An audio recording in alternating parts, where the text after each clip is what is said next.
કાર્યક્રમ ખેડૂતો શાંતિથી કરી રહ્યા હતા.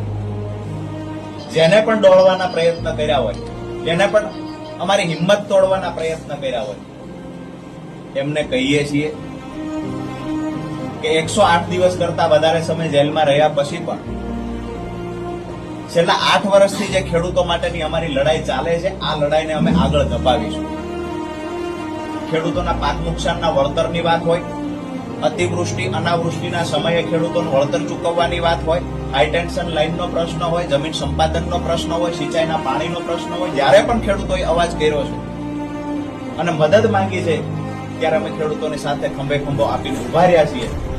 આપ સૌના માધ્યમથી તમામ ગુજરાતના ખેડૂતોને અને મજદૂરોને ખાતરી આપું છું કે આવનાર સમયમાં પણ જે તાકાતથી લડતા એના કરતા બમણી તાકાતથી આવનાર સમયમાં ખેડૂતો માટે લડીશું.